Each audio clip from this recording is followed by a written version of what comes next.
A noun is a word which names something, like camera, ox or fish. But what happens if there are two? Then you can have cameras, oxen and fish. English plurals may seem confusing at first, with lots of different ways of forming them, but there is logic to the madness. Let's start simple. The vast majority of English plural nouns end in S. Camera, cameras. Lemon, lemons. Bed, beds. Ship, ships. Dog, dogs. If the singular word ends in an S, Z, X, SH or CH, the plural has an ES added. Bus, buses. Whiz, whizzes. Fox, foxes. Brush, brushes. Watch, watches. ES is also used in writing for some words ending in O, but it is pronounced just like a plain S. An S or ES ending can also cause some consonants to change. An F turns into a V and a Y turns into an I. A Y doesn't change, however, if it's after a vowel. Knife, knives. Thief, thieves. Party, parties. Baby, babies. But, key, keys. Over a third of English words come directly from Latin or Greek, and with these some seemingly irregular plural forms have arisen. Latin words can generally be identified by their singular endings. These are us, a, and With these words, the entire ending is replaced. Us turns into I, a into E, and into a. Cactus, cacti. Formula, formulae. Maximum, maxima. Most words of this type end in us. Some nouns are pluralised by changing the vowel in the middle of them. The rules for these are a little complicated, and without a good knowledge of historical linguistics, are almost impossible to predict. Luckily, there aren't many of these, so you can probably just memorise them. Examples are mouse, mice, man, men, foot, feet, and louse, lice. But be careful, the plural of house is houses, not heis. There are 3 words in English which have plurals ending in en. These are child, children, ox, oxen, and brother, brethren. Children is the only one you're likely to come across in everyday life. Brethren is a bit of a weird one. Not only does it have the ren ending, but it also has a vowel change. It also sounds very old-fashioned, the more normal form being the regular brothers. Some nouns don't have plurals. The singular and plural forms are the same.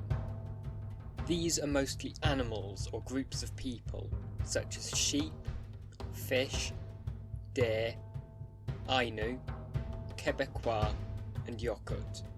Although again, most of these also have regular plural forms, and it's down to the speaker and the situation to decide which to use. So those were the main forms you're likely to need, but there are several other types, each with their own rules, such as crisis, crises, index, indices, trouser leg, pair of trousers, and penny, pence. If a noun is a material, like wood, water, or butter, it doesn't have a plural form, but these words can be used in other contexts where they do. Finally, many English nouns have a collective noun associated with them. This is usually a singular noun which describes a group of something. In fact, group is itself a collective noun. Many of these are common in English, but there are also a lot of obscure ones which are only really used in books or specialist contexts. There, now you've seen the plural forms. Have a go at these questions to test your understanding. Pause the video to work through them. Fill in the gaps with the plural of the word in blue. There is 1 carrot. There are 2. I keep my clothes in a box. Now there are too many to handle. This is a potato. I have quite a lot of. My dad's a fireman. Are very brave. I got a puppy for my birthday. My cousin's got 3. I have a wobbly tooth. None of my have fallen out yet. For the next text, pluralise all the words in blue. The formula state that the cannonball reached their maximum heights at x second. These maximum are at y meter. The newspaper said that the pirate who fired the cannon were child. In the final text, words to pluralise are not highlighted. Work out which words need to be plurals, then pluralise them. Thanks. How much money do I owe you? Only 45 penny for 2 loaf of bread. Well, I won't complain. That's a very good price. Oh, and I'd also like some new knife and some fish. The baby love fish. Thanks again. Now for some answers. There is 1 carrot. There are 2 carrots. I keep my clothes in a box. Now I have too many boxes to handle. This is a potato. I have quite a lot of potatoes. My dad's a fireman. Firemen are very brave. I got a puppy for my birthday. My cousin's got 3 puppies.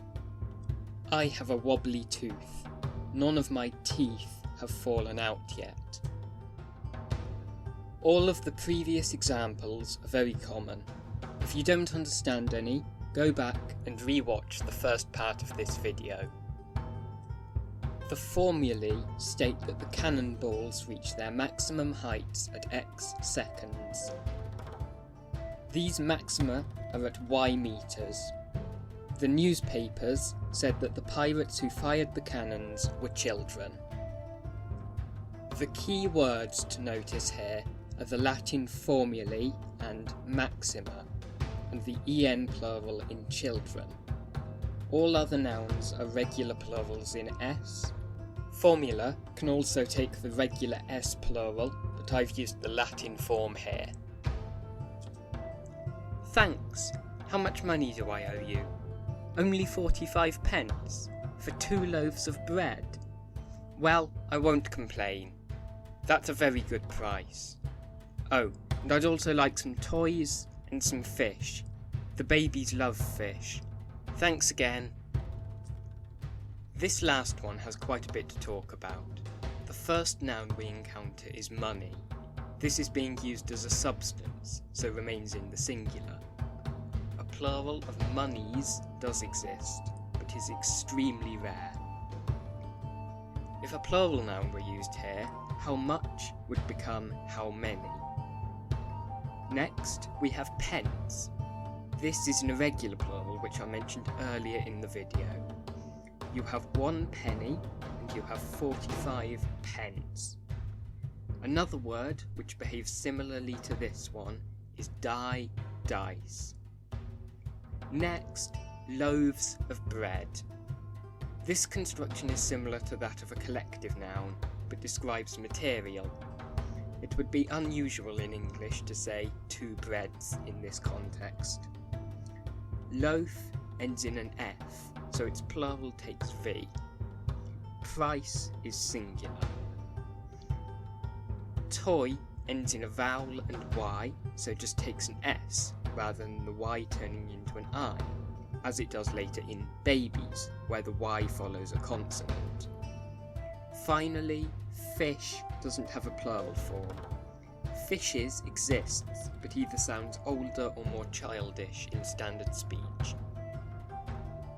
So, that's all the questions answered. Hopefully you now understand how English plurals are formed, from the easy to the more challenging. There are links in the description to word lists, but until the next video, thank you so much for watching.